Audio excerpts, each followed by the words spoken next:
Yo, what's going on, everybody? My name is Zeno. Welcome back to the channel. So, about the giveaway, here are the 15 winners. If you see your name across the screen, that means that you won. It's going to be showing up at the bottom now. If you guys didn't have a chance to join the 20,000 subscriber giveaway, don't worry, because we're coming up on 30K very, very soon, and I'm going to be doing another $100 skin giveaway when we do hit 30K. At 40K, it'll be the same thing. 50K, 60K. Every 10,000 subscribers, I'll be giving away $100 worth of skins. You can basically call me the Mr. Beast of skins at this point. So yeah, if you saw your name down below, that means that you did win. Congratulations, and I'm sorry to everyone that did not win, but there's going to be many more chances in the future. So, in this video, we're going to be talking about countering Lindis and what that can do, like what the playstyle is that you have to be doing to counter the Lindis. You can see here that I'm just starting on my red, just next to the dragon, as always. If you guys know me, the Violet reset the camp there, so it was a little bit unfortunate. She was just trying to help, but it ended up actually slowing our jungle clear down. Yeah, a lot of times Lindis is a hard hero to counter. There's really a play style that you have to be playing versus her, and that's just early game aggression, early game pressure, and just always focusing on invading. How you have to be going from buff to buff to buff to buff, just focusing on starving all of her gold early game. That way she has no time to scale up into the late game where she just starts one-shotting people. So I'll be showing you guys today how exactly to do that. You can just see, again, we're going through our jungle clear a little bit later than usual. We can see Lindis is top now, and we have vision in the mid, so we know that Lindis is staying top. There's no way that she's anywhere else but top.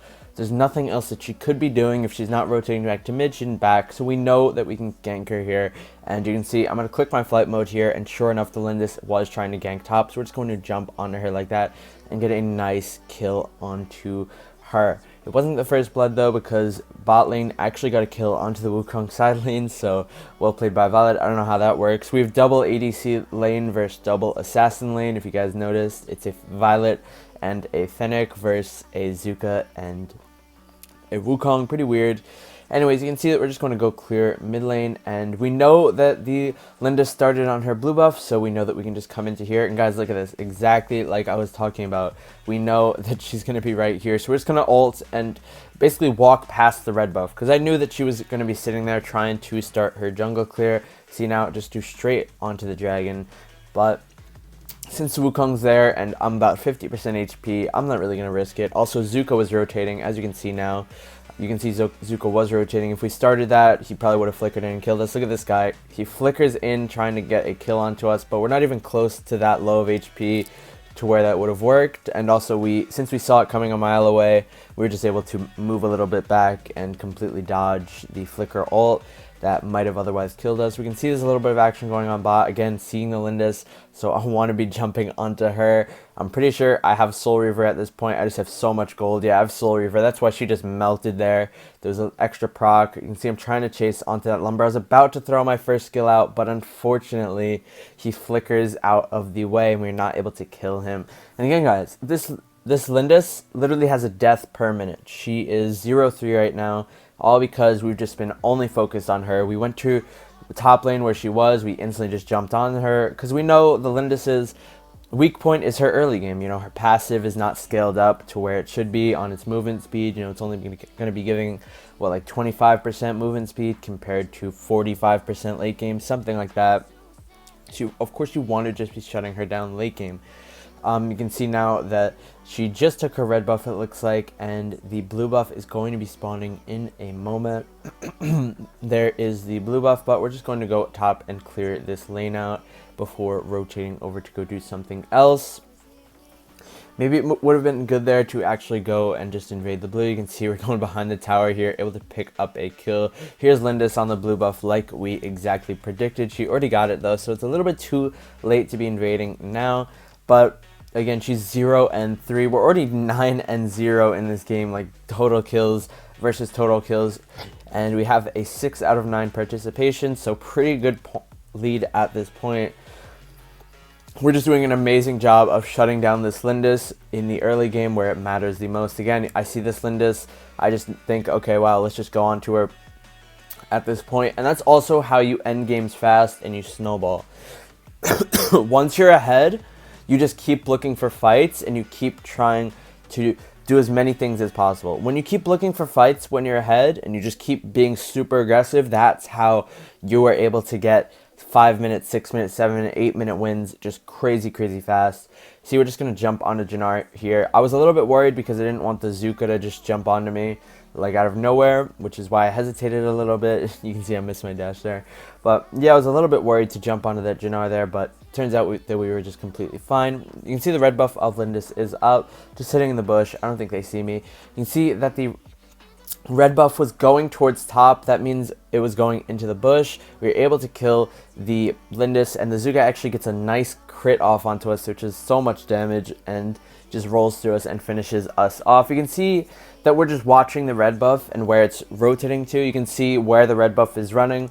If it starts walking towards the bush, that just means the Lindis is sitting in the bush, and I figured, okay, this is probably going to be an easy kill then, and let's just go after that. The unfortunate thing was that Teamy did not have his ulti up. He already spent it while trying to save himself while we were diving Lindis at the bot lane. And guys, look at her KDA. She's 0-5 and has the least amount of gold. We are just keeping up the pressure on her no matter what. It doesn't even matter if we die, because as long as we're just keeping her so underfed like how she is now, then we're doing an amazing job this game. Of course, a whole assassin's job is to just kill the backline, and I think we're doing that pretty well at this point. Again, just see Lindis, you want to go after it, but first I need to deal with this Jannar. Sorry guys if that was gross, but I just had to sneeze. We completely forgot about the Lindis, we were too busy killing her teammates, and in that time she actually backed just in the bushes on bot, which is pretty funny, unless she just ran all the way up. But yeah, she was able to get all of her buffs now, I'm pretty sure, unless this blue buff is up. Yeah, no, she has gotten all of her buffs. You can see she's top lane, which is just like a free kill at this point, you know. I'm pretty sure if she could have backed now, and I still would have killed her just because of how fast Kriknak is, of course. You can see she's just in the bush, and we're able to pick up another kill. What is she now? 0-6. Guys, this is exactly how you want to be playing versus Lindis. Kriknak is one of the best heroes to be playing versus it. Zephy's is amazing too. By the way, guys, if you want to know what buff the enemy is coming up next, you check the buffs that you have after you killed.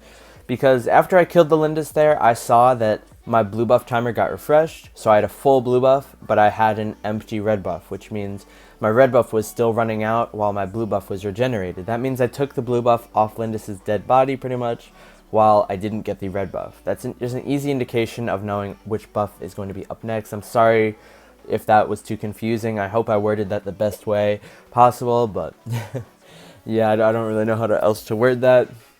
Again though, she's like literally 0-6, and here she can't even do anything. She has no bush pressure. It was just one shot that Wukong there. We actually get our Omni Arm, so we're going to be dealing even more damage. Another kill for us. We actually die here, but the Teamy ult is going to be saving us, and we're 13-1-2 into this game, guys. 8 minutes into the game, and we are 13 kills. Just for an assassin like an assassin hero in the jungle, it's an amazing news. You know, you always want to be getting ahead early on these assassins, and obviously I think we did that pretty well, to be completely fair. Yeah, honestly, there wasn't much this Lindis could do, because like her support didn't really help her out much at top lane when we first killed her. Maybe the support should have been there, or she just shouldn't have left for so much poke so early on. Like, we just left our jungle clear and just jumped straight onto her. There was nothing she could do at that point. Yeah, I don't really know, but she is starting to just feed this game. It's pretty unfortunate. Again, 0-6. She's starting to get more gold just farming off the lanes, because to be fair, she has no jungle gold. She probably has like 15 jungle stacks, whereas we have a lot more. See, again, Lindis just jumped straight onto her. Easy kill, easy pick. She was trying to run towards the bush, and that's just how we know. if you want to know like where Lindis is running to next, just always be focused on the bushes, because of course that's where the Lindis needs to be to proc her passive. 90% of the time, that's where the Lindis is just going to be running to. I explained this in my last Zill video yesterday, but if you want to just cast your skills towards the bush and just aim them and get ready to use them, that's okay too. I was doing that on Zill. It just really works out. Look at this. The Jinnar comes in. I actually missed my ult because I was thinking that he was going to run into the bush. I should have just aimed it right onto him. Again, guys, you do not want to be predicting stuff too much like that. Just aim it right onto them and it will be fine.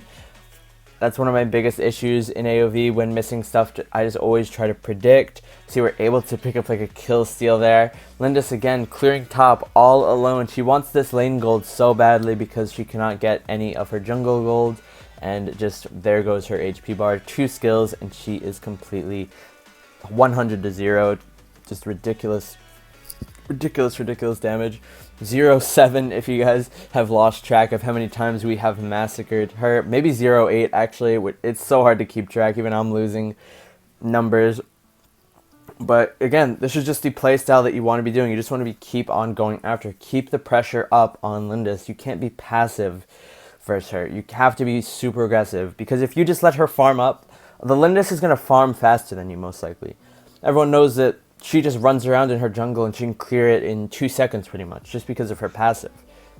She can just run around, shoot. It's like a cacophony almost. She runs around and shoots everything and it just gets burst down like it's nothing. So if you just let her farm and out farm you, then your chances of winning the game are going to be less and less. You need to take that into account. We try and invade the blue here, but they already got it. So I need to drop this dragon somehow. You can see that bot lane is the only high ground tower left. So of course we want to be dropping the dragon there. There we go right now. And yeah, guys, I honestly don't even know what to say anymore. Just 0-8. She's the most deaths on her team by a long shot. You can see top lane, Zuka is trying to kill my Tulin. I was thinking about going with the dragon or just picking up the kill. Decided to just go and get the kill onto the Zuka, and that's exactly what we were able to do. But the unfortunate thing about that is our bot lane dragon is now dead. You can see Teamy lining up to dive in. I know that at this point we're just so fed that we can do whatever we want, so I'm just going to run straight in with this Teamy. We are able to pick up another kill onto Lindis. Who would have guessed that we would have gotten another kill?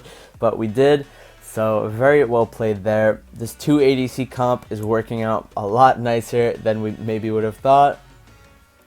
See here, I'm just in the middle of their base. Wukong right now and Lumber are up. I'm trying to kill this Lumber and we're able to pick up a kill. Clearing the wave and all that. Look at this Zuka just runs straight out of his base, just jumps straight onto me. Manages to kill me. That was a bit unfortunate. I should have waited. But yeah, I definitely should have just backed off. We're 19-2 now. 2 deaths were from the Zuka, 1 was from that crit, and another just now where we're messing around.